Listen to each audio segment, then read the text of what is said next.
Hello guys, magandang araw sa inyong lahat, lalong-lalo na sa mga content creator na kagaya ko. Sana more followers, more viewers sa atin sa araw-araw. Ang video na ito ay gusto ko lang i-share at ipakita sa inyo kung paano ako magluto ng garlic fried rice na pinartniran ko ng pares. Kung gusto nyo malaman, please panoorin yung video ko hanggang sa dulo. Unahin natin sa paggisa ng bawang. Maraming bawang pala yung ginisa ko guys. Bali, 3 buong bawang yan. Tapos hiniwa ko lang siya ng maliliit. Dapat maraming bawang tayong igisa dahil gawin pa natin yung pang-topping sa ating garlic fried rice at saka sa ating special pares. Sa kabila pala guys, yan yung pares. Hindi ko na pala pinakita sa inyo kung paano ko niluto yung pares dahil niluto ko na yan dati at may video na ako yan dati. Kung gusto nyo malaman kung paano ko niluto sa mga hindi pa nakakita, panoorin nyo na lang yung dati kong video. Pero kung tinatamad kayong hanapin yung video ko dati, mag-comment na lang kayong magluto ako ulit para malaman nyo kung paano ko niluto. Tinanggal ko na nga yung bawang guys, tapos yung mantika ginamitan ko ng bawang, yan lang din yung panggisa natin ng kanin. Tapos sa mantika, naglagay ako ng isang magic sarap. Kung wala kayong magic sarap guys, pwede naman asin. Tapos naglagay na rin ako ng paminta, halo-haloin hanggang sa matunaw yung magic sarap or yung asin. Ang ingay ng aso guys, pasensya na kayo kung ang background ko ay aso.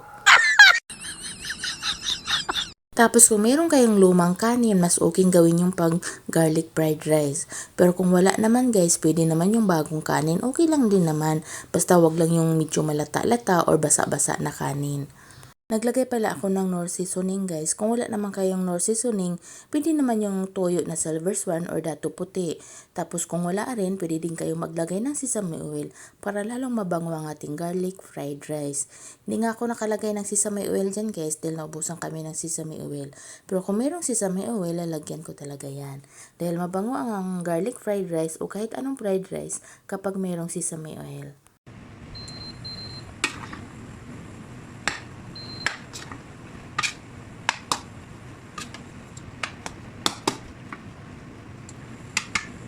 Kung medyo natabangan kayo sa isang magic sarap na paglagay nyo guys, pwede kayo magdagdag ng asin o di kaya pwede kayo magdagdag ng magic sarap.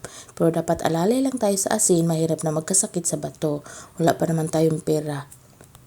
Ako pala ang walang pera, kayo maraming pera. Luto na nga ating garlic fried rice, luto na rin yung pares. Ang gagawin natin dyan, i-prepare lang natin siya na parang kumakain tayo sa labas. O diba guys, parang kumakain ka na rin sa parisan. Hindi ka na magtatyagang pipila sa parisan na diwatang napakahaba. Kaya mas maigi talaga na marunong tayong magluto sa bahay. Kakain ka pa ba sa labas niyan kung ang pares mo sa bahay ay mas masarap pa sa pares sa labas na kinakainan mo? Kaya ano pang hinihintay niyo guys? Luto na kayo ng pares sa bahay. Thank you for watching guys. Thank you sa walang sawang panunood sa aking video. At sana nag-enjoy kayo habang pinapanood yung video ko. At sana may natutunan kayo sa bago kong post.